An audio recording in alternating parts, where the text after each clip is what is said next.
नमस्कार, बुलेटिन में आपका स्वागत है। मैं हूं आपके साथ आशा सरमाल। चलिए शुरुआत करते बुलेटिन की इस वक्त की बड़ी खबर से शुरुआत करेंगे। आपको बताते चले कि रहबरे खेल को मद्देनजर रखते हुए महबूबा मुफ्ती का ट्वीट देखा गया है। रहबरे खेल और जंगलात के मामले पर महबूबा मुफ्ती ने ट्वीट किया है। सरकार की कमेटी की सिफारिशों पर यहां महबूबा मुफ्ती सवाल उठाती हुई नजर आई हैं। जम्मू कश्मीर के युवाओं का भविष्य खराब करने का आरोप लगा दिया गया है। इस वक्त की बड़ी अपडेट लगातार आप देखने को मिल रही है, जहां पर महबूबा मुफ्ती ट्वीट के जरिए निशाना साधती हुई नजर आ रही हैं कि रहबरे खेल और जंगलात के मामले पर जो बड़ा नोटिस यहां पर जारी किया गया है, उस पर कहीं ना कहीं आप देखिए किस तरह से आरोप यहां केंद्र सरकार पर वो लगाती हुई नजर आई। जम्मू कश्मीर के युवाओं का भविष्य खराब यहां करने की कोशिश की जा रही है, इस तरह से बात करती हुई नजर आ रही है महबूबा मुफ्ती अपने ट्वीट के जरिए।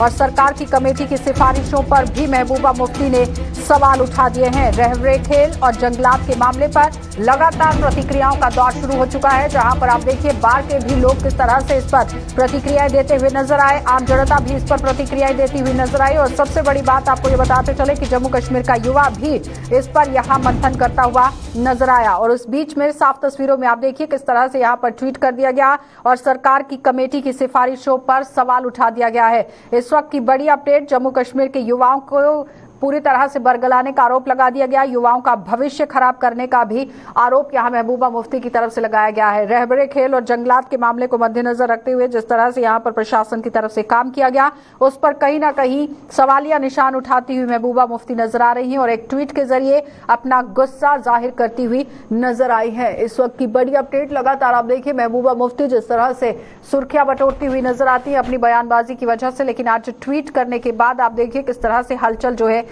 वो पैदा हो चुकी है। सैयद तजम्मुल हमारे सीनियर सहयोगी हमारे साथ जुड़ चुके हैं। तजम्मुल, महबूबा मुफ्ती रहबरे खेल और जंगलात के मामले को लेकर ट्वीट करती हुई नजर आई हैं, क्या कुछ कहेंगे?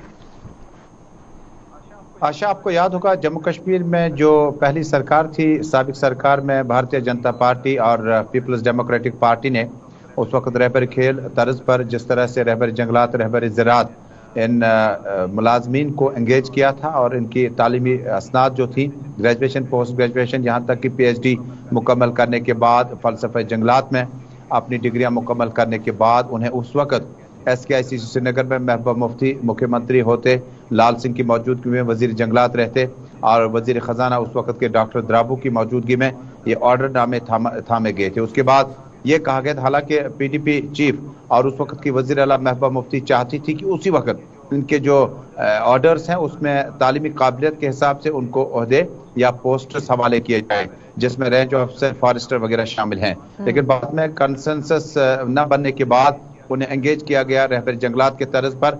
5 साल तक वादा था सरकार का, ये कोई आम वादा नहीं है बल्कि फाइलों का वादा, कागजी वादा किया गया कि 5 साल के बाद आपकी इस सर्विस को रेगुलराइज किया जाएगा। अब चूंकि सिर्फ अगस्त में ही ये रेगुलर होने लगे थे, इन्हें 5 साल का वक्त मुकम्मल होना चाहिए था, जिन्होंने खता पीर पंचाल, खुयामा रेंज, जम्मू के फॉरेस्ट एरियाज, बांडीपोरा, बारामूला, कुपवाड़ा और दूसरे इलाकों में मुश्किल हालात में भी अपने फराइज तनदेही से अंजाम दिए। उसके बाद उन्हें उम्मीद जागी थी कि अगस्त में शायद जम्मू कश्मीर सरकार के उस हुक्मनामे की तामील करे और इनके रेगुलराइज के ऑर्डर्स जो है जारी किए जा सकते थे।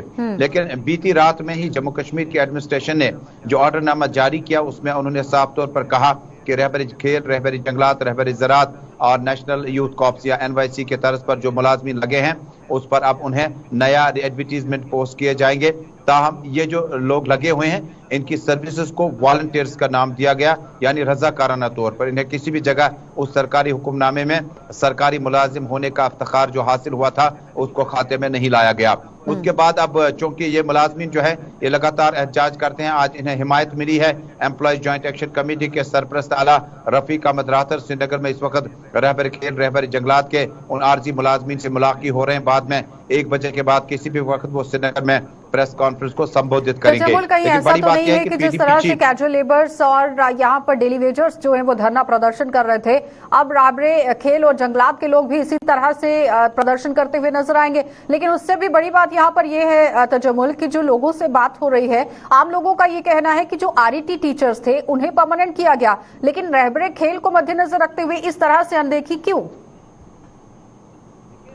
देखिए, बहुत बड़ा मामला है, क्योंकि एक बार आप जिस वक्त जम्मू कश्मीर में सरकारें बनती हैं वो सरकारें भी अवामी एतमाद और वोट के साथ बनती हैं। उसके बाद PDP और BJP की सरकार के उस फैसले के खिलाफ आज मौजूदा लेफ्टिनेंट गवर्नर दौर में जिस वक्त से ये हुक्मनामे जारी किए जा रहे हैं, हालांकि महबूबा मुफ्ती ने एलजी इंतजामिया से इस फैसले को फौरी तौर पर वापस लेने की अपील की है और उन्हें यह भी इल्जाम आयद किया कि बैरून रियासत से लोगों को, लड़कों को लाकर यहाँ नौकरियां दी जाती है, जबकि यहाँ के मुलाजमीन को बरतरफ किया जाता है, जो उन्हें सरासर ज्यादती से ताबीर किया।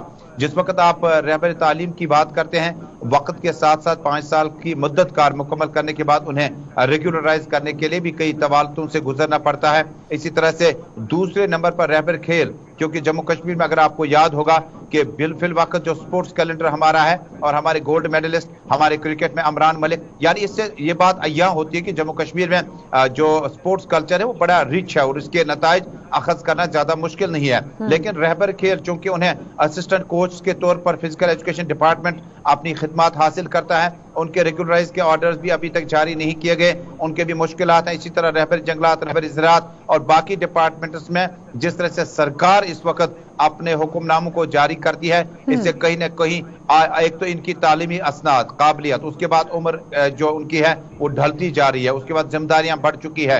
लिहाजा लेफ्टिनेंट गवर्नर इंतजामिया से इस फैसले पर नजरसानी की अपील के लिए, जहां ईजेड भी अपनी तरफ से पुरअमन एहतजाज करेगा, दी जाएगी तजम्मुल। जराये से हमें मालूम हुआ है कि जिस वक्त ये पॉलिसी फ्रेम की जाती थी और इसमें काफी वक्त लगा, जो सरकार के पास फीडबैक पहुंचा है रहबर खेल का, यानी रहबर खेल जो असिस्टेंट फिजिकल टीचर लग जाते हैं, जो फिजिकल मास्टर्स हमारे पास मुख्तलिफ हायर सेकेंडरी कॉलेज वगैरह में है, इनकी खिदमत को क्योंकि बेशतर लोगों ने NIS यानी नेशनल इंस्टीट्यूट ऑफ स्पोर्ट्स की डिग्री हासिल कर रखी है और कईयों ने डिप्लोमा कर रखा हुआ है। इसी तरह से दूसरे डिपार्टमेंटों में भी पोस्ट ग्रेजुएशन की डिग्री मुकम्मल करने के बाद सब्ज सोने को किस तरह से बचाया जा सके, इसकी पैदावार में इजाफा कैसे किया जा सके, मजीद दरख्त कैसे लगाए जाते, इन्होंने बड़ा अपना कलीदी रोल अदा किया। लेकिन आने वाले दिनों में सरकार तक जब हम इस बात पर चर्चा इस वक्त करते हैं और हम इनके और सरकार के बीच में एक ब्रिज का काम कर रहे हैं, जिसमें सियासी लीडरान भी अपना रोल अदा करते हैं और एम्प्लॉय ज्वाइंट एक्शन कमेटी भी अपना रोल अदा करते हैं। उम्मीद है कि हमारी आवाज जो है अरबाब इक़्तिदार खुसूसन लेफ्टिनेंट गवर्नर मनोज सिन्हा तक पहुंच चुकी होगी। इन लोगों ने काफी वक्त, 5 साल का वक्त बहुत होता है, कईयों ने इससे ज्यादा वक्त दिया है, इसके बाद रेगुलराइज करने के बजाय जब महबूबा मुफ्ती खुद सरकार में थी उस वक्त इस पर कदम क्यों नहीं उठाया गया? शायद आपने मेरी बात इब्तिदा में नहीं सुनी, उन्होंने सिर्फ इनको एंगेज किया, बाद में सरकार गिर गई और 5 साल के वक्त के बाद जो ऑर्डर उस वक्त आया था फॉरेस्ट मिनिस्टर का, फाइनेंस मिनिस्टर का, चीफ मिनिस्टर का, उसमें 5 साल के वक्त के बाद, हालांकि महबूबा मुफ्ती ने उसी वक्त कहा था कि इन्हें परमानेंट तौर पर अपनी क्वालिफिकेशन के हिसाब से रेंज ऑफिसर, फॉरेस्ट ऑफिसर लगाया जाए। बाद में उस वक्त फाइनेंस कमीशन ने माना नहीं और मौजूदा वक्त में चूंकि उनका काम लगाना था, सरकार गिर गई। को लेकर भी इसी तरह से किनारा किया गया है विपक्षी पार्टियों की तरफ से, लेकिन जम्मू कश्मीर में सत्ता में काबिज यहाँ नेशनल कॉन्फ्रेंस और कांग्रेस रही है, PDP और कांग्रेस रही है। सिर्फ 2014 के बाद बीजेपी और PDP का कोलिशन होता है, जो 2018 के अंदर आप देखिए किस तरह से हालात वहां पर बने। लेकिन अब सवाल यहाँ पर यह है कि आगे आने वाले समय में किस तरह से बीच का रास्ता निकालकर इन लोगों को राहत दी जाएगी, क्योंकि डेली वेजर्स जो कि 60,000 की तादाद में है वो भी अब कहीं ना कहीं धरना प्रदर्शन कर रहे हैं, लेकिन उस बीच में रहबरे खेल के लोग, जंगलात के लोग भी अब जुड़ते हुए नजर आ रहे हैं। देखिए, आपने डेली वेजर्स का मुद्दा उठाया जब सरकार PDP और BJP की थी, इनकी फाइलें आखिरी स्टेज तक पहुंच चुकी थी और चीफ मिनिस्टर साहिबा उस वक्त ऐलान करने जा रही थी कि इनको रेगुलराइज किया जा सकता है। और ये इब्तदाई रिपोर्ट जब 60,000 मुलाजमीन की फहरिस्त तैयार की गई, उसके बाद सरकार गिर गई और मामला वहीं पे रुक गया। उसके बाद अगली सरकार को या लेफ्टिनेंट गवर्नर को या गवर्नर इंतजामिया को इन मामलात पर नजरसानी करनी चाहिए थी। हालांकि बीते हफ्ते में जो एक नया हुक्मनामा जारी हुआ, उसमें 275 रुपया के बजाय रोजाना उजरत जो इनको मिलती थी उसको 300 कर दिया गया। हालांकि सरकार का वादा था, इन्होंने जतेंद्र सिंह MOS से भी मुलाकात की, गवर्नर साहब से मुलाकात की और कुछ दिन पहले आपको याद होगा कि किसी भी शख्स ने या किसी भी टेलीविजन इंतजामिया ने जो अपने यूनियन है उन्होंने 12 मरकजी सरकार से अपील की थी कि इनके रेगुलराइज के जो ऑर्डर्स हैं वो जारी कर दिए जाए। लेकिन फिर वक्त सरकार जो है इस मखमस में है कि क्या इन्हें रेगुलराइज किया जाएगा। और हमने पिछले 4 सालों से न कोई रिक्रूटमेंट उस लेवल की देखी, न रेगुलराइज के ऑर्डर्स देखे, जिससे गालिबन ये साफ लगता है कि सिस्टम को संभालने, निभाने और इसको इंप्लीमेंट करने में इस वक्त मुझे लगता है कि ब्यूरोक्रेसी को कुछ मामलात हैं जिसको लेकर इन बेचारों के मसाइल जो हैं वो बहुत धन्यवाद जुड़ने के लिए। तो फिलहाल आपने देखा कि सैयद तजम्मुल हमारे साथ जुड़े हुए थे, जो बता रहे हैं कि ब्यूरोक्रेसी के अंदर सही से काम नहीं हो पा रहा है, जिसकी वजह से राहत आम जनता को मिलती हुई नजर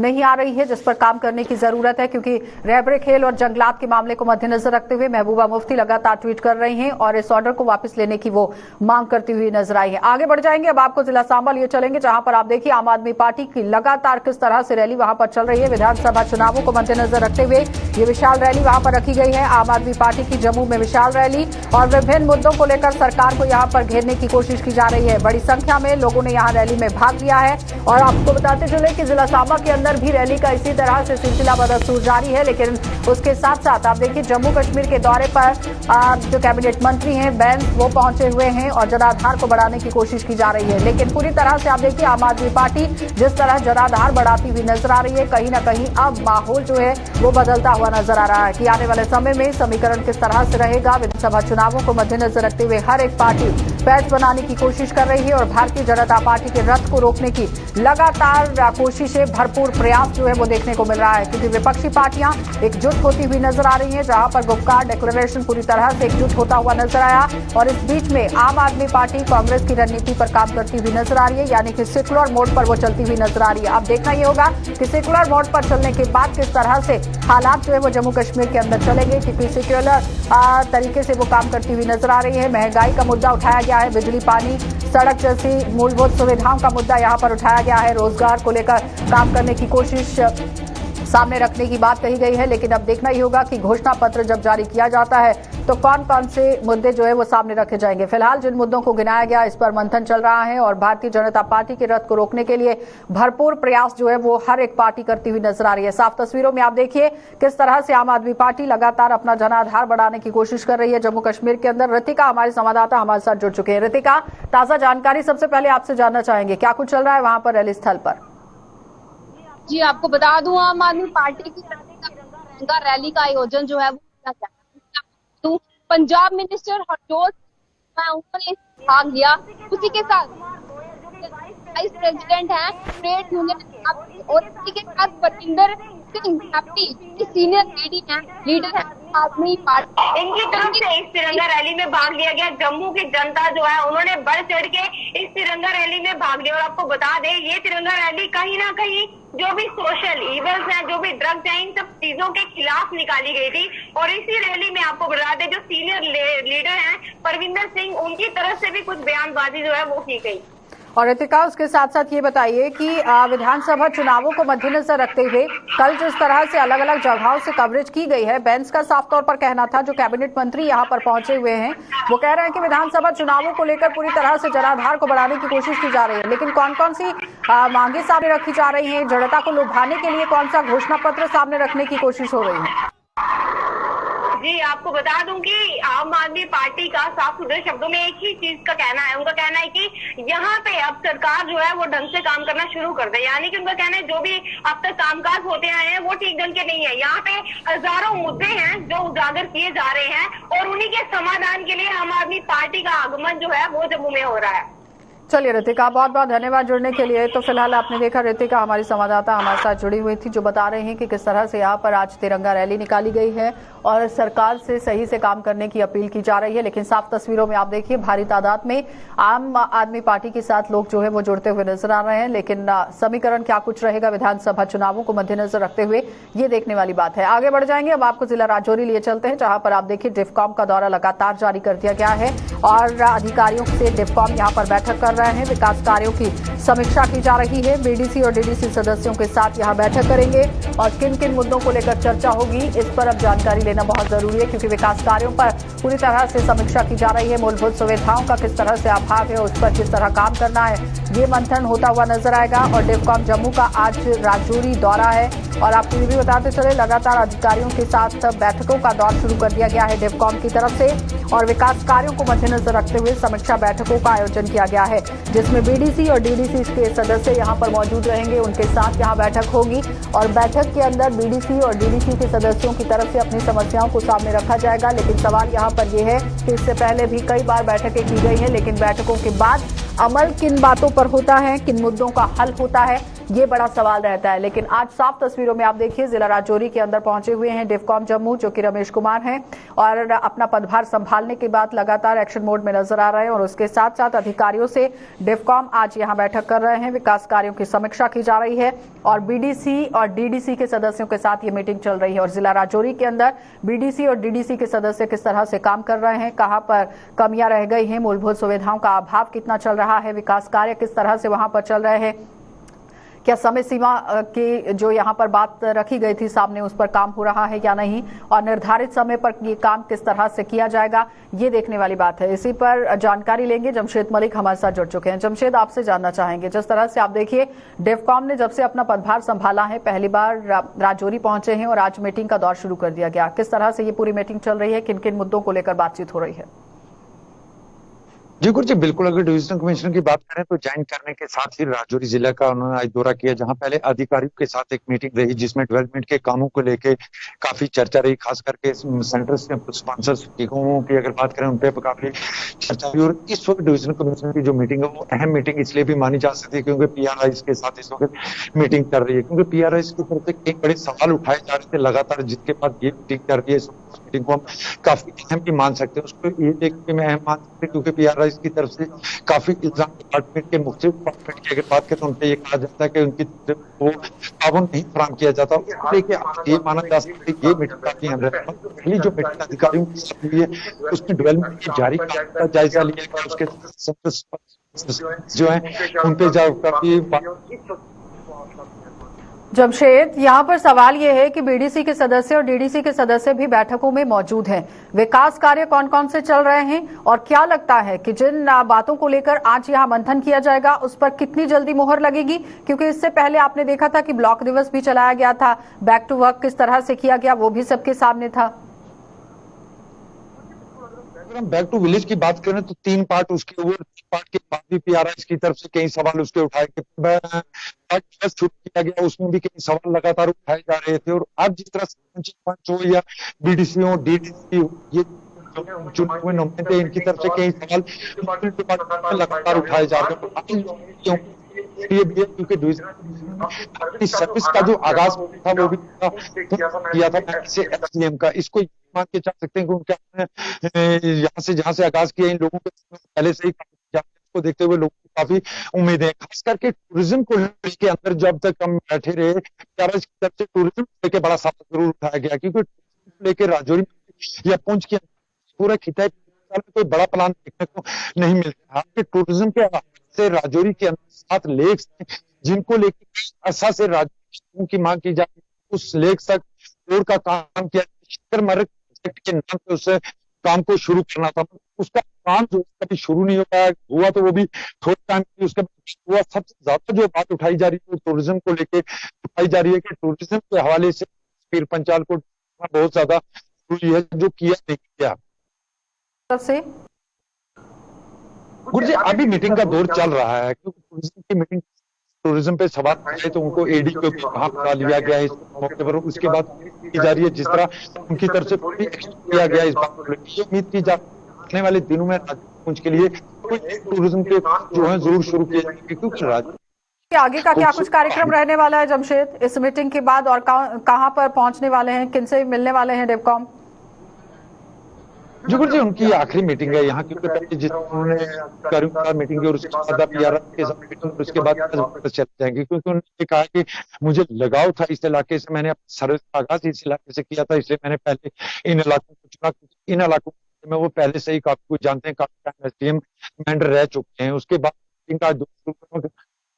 बहुत धन्यवाद जुड़ने के लिए। लेकिन मीटिंग के बाद यहाँ पर अमल में लाना इन सभी दावों को और वादों को बहुत जरूरी है। फिलहाल आप देखिए डिफकॉम का दौरा जो है वो जिला राजौरी के अंदर चल रहा है, मीटिंग का दौर अभी भी जारी है जिसमें टूरिज्म को लेकर बातचीत हो रही है, मूलभूत सुविधाओं को लेकर बातचीत हो रही है, बीडीसी और डीडीसी के सदस्य मौजूद हैं और लगातार बैठकों का दौर शुरू कर लिया गया है। लेकिन सवाल यहाँ पर यह है जो कि आम लोगों की तरफ से भी दागा जाता है कि मीटिंगों का दौर तो बहुत सामने रखे जाते हैं, बहुत बार मीटिंग्स होती हैं, लेकिन उस पर काम कितना होता है ये बड़ा सवाल रहता है। आगे बढ़ जाएंगे। महंगाई की इस मार को सह रही आम जनता को सरकार ने बड़ी राहत दी है। सरकार ने पेट्रोल डीजल के साथ साथ सब्सिडी वाली रसोई गैस की कीमतों में कटौती कर दी है और सरकार के इस कदम से आम जनता के चेहरे अब खिल उठे हैं और उन्हें महंगाई से थोड़ी राहत मिली जरूर है, लेकिन लोगों ने सरकार के इस कदम का स्वागत जरूर किया है। रसोई गैस, पेट्रोल डीजल की कीमतों में कटौती के साथ साथ अन्य खाद्य पदार्थों के दाम भी कम करने की मांग की गई है। यहाँ पर आप देखिए, राहत एक तरफ, लेकिन दूसरी तरफ आम जनता मांग करती हुई भी नजर आई। जो हम ये कल गवर्नमेंट ऑफ इंडिया का जो कल एक डिसीजन आया है इसको गैस के ऊपर और तेल के ऊपर, मैं गैस के ऊपर ही बोल दूँगा, जो रसोई गैस है खासकर उज्ज्वला योजना के तहत जो हमारे ग्रामीण क्षेत्र में जो महिलाएं हैं या और भी मतलब शहरों में भी है, ये जो गैस सिलेंडर आज पहुंचता है करीबन 1100 के करीब घर पहुंचता है। मगर जो 200 रुपये की जो रियायत सब्सिडी मिली है, ये एक बहुत ही अच्छा एक काम है, क्योंकि आपको पता ही आज ना मिट्टी का तेल है, कहीं ना लकड़ी है, कहीं तो खाना कैसे बना। तो घरेलू जो महिलाएं थी वो बहुत परेशान थी जब ये हाल ही में जब पहले 50 रुपये बढ़ा, फिर कुछ और बढ़ा, फिर कुछ और 10-20 रुपये बढ़ गए, तो महिलाएं बड़ी परेशान थी। इसमें ये गवर्नमेंट ऑफ इंडिया का बड़ा अच्छा डिसीजन है, पीएम हम स्वागत करते हैं इसका। और इसके साथ साथ ही अगर गवर्नमेंट ऑफ इंडिया ने थोड़ा सा इसमें ये कम किया, अगर स्टेट या यूटीज़ के अंडर भी कुछ टैक्स आता है तो वो अगर और थोड़ा सा रियायत की तो और अच्छी बात होती है। अच्छी बात है जी, अगर इतना काम कर दिया एकदम इन्होंने तो अच्छी बात है, पब्लिक को थोड़ा सा रिलीफ मिलेगा इससे। लेकिन 7-8 रुपये कम हुआ है, बहुत मायना रखता है इसके लिए, पब्लिक के लिए अच्छा है। हाँ बिल्कुल होना चाहिए। अगर इसमें किया इन्होंने, गैस भी 200 रुपया सिलेंडर कम कर दिया, पेट्रोल 7-8 रुपये कम कर दिया, तो अगर बाकी चीज़ों भी ऐसे ही थोड़ा कम हो जाए तो और ज़्यादा पब्लिक के लिए सुविधा है, अच्छा है। मैं तो यही बोल रहा हूँ कि ऐसा ही बाकी आइटमों में भी जो घरेलू चीज़ें हैं उनको भी रेट कम होना चाहिए। वैसे इससे तो बड़ा फ़ायदा हुआ गरीब लोगों को। बाकी जो गैस का है उससे भी जो इन्होंने सब्सिडी दी है ना, तो वो भी ठीक किया है, गरीब बंधु के लिए बहुत अच्छा हुआ है। तो अब कितना रेट हुआ गैस का? तो 200 रुपया सब्सिडी दी इन्होंने और इसमें 9.5 रुपये हो गया पेट्रोल में, तो वैसे तो ठीक ही हुआ। जनता को मिली है पीछे काफी दिन। अब उस पर तो कंट्रोल होना चाहिए, अब तो महंगाई पे कंट्रोल होना चाहिए। ये तो एक वेलकम स्टेप है गवर्नमेंट का, लेकिन सरकार को केवल गैस सिलेंडर तक ही सीमित नहीं रहना चाहिए। आज के समय में आप ऐसी एसेंशियल आइटम्स और भी हैं जो आम घरों में यूज़ होती हैं, दालें हो गई, दूध हो गया, बहुत सारी चीज़ें ऐसी हैं जिनकी कॉस्ट जो है वो दिन ब दिन बढ़ती जा रही है। तो सरकार को उस चीज़ के ऊपर भी नियंत्रण रखने की आवश्यकता है। देखिए, उज्ज्वला योजना ये तो पहले तो गवर्नमेंट सरकार ने उनको सिलेंडर फ्री में दिए थे, लेकिन अब उनको मात्र 200 रुपये की जो है वो छूट दी जा रही है। वो फ्री में नहीं है, 200 रुपये की केवल छूट है, तो उसको हम उसी नज़रिए से देखते हैं। वैसे भी सिलेंडर का प्राइस 1000 रुपये से ऊपर इस टाइम पे चल रहा है, तो आप केवल उज्ज्वला के लिए ठीक है, मान सकते हैं कि थोड़ा बहुत आम लोगों के लिए राहत हो सकती है, लेकिन मैं सरकार से अपील करना चाहूँगा केवल मात्र इतने से ही ये सब कुछ चीज़ें जो जिस कदर महंगाई का जो सांप जो है वो सभी आम लोगों को डंक मार रहा है, तो उससे थोड़ी सी निजात दिलाने के लिए और भी बहुत सारी चीज़ें हैं जिनके जो दाम जो है उनको नियंत्रित में करने की आवश्यकता है। सर ये सेंट्रल सरकार का बहुत ही अच्छा फैसला है, इससे आम आदमी को और गरीब आदमी को बड़ी राहत मिलेगी। हाँ सर, जैसे इस पर कंट्रोल किया है कि केंद्र सरकार को इसके बारे में सोचना चाहिए कि थोड़ी महंगाई के बारे में थोड़ा ध्यान जी बाकी चीज़ों पे कंट्रोल होना, जैसे इस चीज़ों पे कंट्रोल हुआ है और बाकी चीज़ों पे कंट्रोल होना चाहिए। हम बहुत खुश हैं क्योंकि सेंट्रल गवर्नमेंट ने गैस से सब्सिडी हटा ली है, जिससे गैस आज 200 रुपये सस्ता हो गया है। पूरे प्रदेश में खुशी का माहौल है, लोग बहुत खुश हैं। इसलिए हम गवर्नमेंट से दरख्वास्त करते हैं कि इसके अलावा और भी बहुत सारी चीज़ें हैं जिनके रेट बहुत ज़्यादा हैं और लोग उनसे बहुत परेशान हैं, जैसे खाने पीने की चीज़ें हैं, दालें हैं, राशन है, इनका भी रेट जो है वो भी कम करना चाहिए। गवर्नमेंट को इस और भी ध्यान देना चाहिए। और जो लोग रोज़मर्रा जो चीज़ें इस्तेमाल करते हैं, जैसे इसमें गैस डीजल भी आता है, पेट्रोल भी आता है, और इन चीज़ों का भी रेट में फ़र्क पड़ा है। और अब हम यही चाहते हैं कि अब जो खाने पीने की चीज़ें हैं उस और भी सरकार ध्यान दें, क्योंकि लोग जो हैं वो महंगाई से बहुत परेशान हो रहे हैं। जो खाने पीने की चीज़ें हैं उनको भी थोड़ा गवर्नमेंट अपने दायरे में ले और उनका भी रेट कम होना चाहिए। तो जम्मू कश्मीर का सरकारी शिक्षा ढांचा बेहद खस्ता हालत में है और आलम यह है कि कई जगहों पर सरकारी स्कूलों में ना तो कमरे हैं और ना ही बच्चों की बैठने के लिए उच्च व्यवस्था। आप देखिए, यहाँ किस तरह से बदहाल व्यवस्था जो है वो देखने को मिल रही है।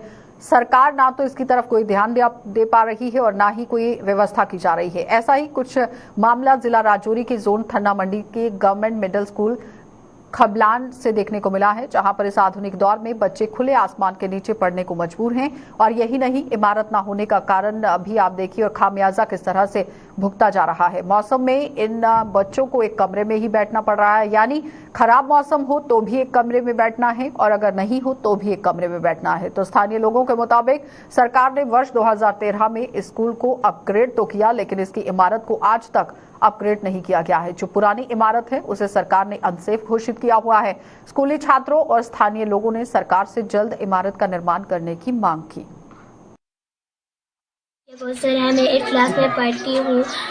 हमें डीसी साहब से रिक्वेस्ट करने के हमें बिल्डिंग दी जाए। हमें बारिश होती है तो हम एक रूम में बैठते हैं, अंदर 8 क्लास से टीचर भी वहीं बैठते हैं। हम रिक्वेस्ट करते हैं कि हमें बिल्डिंग दी।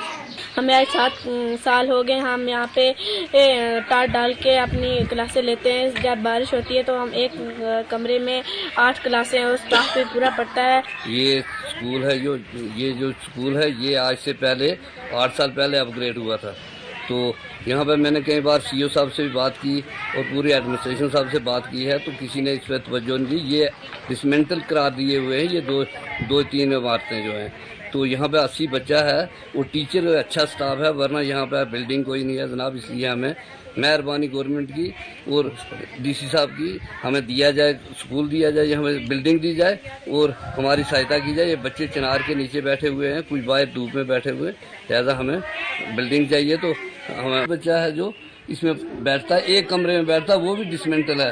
तो क्लास भी वहाँ पे लगती है, 8 क्लास 3-4 क्लासें वो भी वहाँ पे लगती हैं, टीचर भी वहाँ पे बैठते हैं और जो बच्चे वहाँ पे बैठते हैं। और कमरा एक 15 बाई मेरे हिसाब से 12 का है, उसमें ये सब वहाँ पे बारिश में बैठते हैं, कुछ खड़े होकर पढ़ते हैं ऐसे। इसलिए हमें बहुत जल्द से जल्द इसका कुछ हल, गवर्नर साहब से मैं दरख्वास्त करता हूँ कि वो फौरी तौर इसका एक्शन लेके हमें बिल्डिंग का कोई बंदोबस्त किया जाए। चलिए, बुलेटिन में फिलहाल इतना ही। देश और दुनिया की खबरों के लिए आप बने रहिए गुलिस्तान न्यूज के साथ।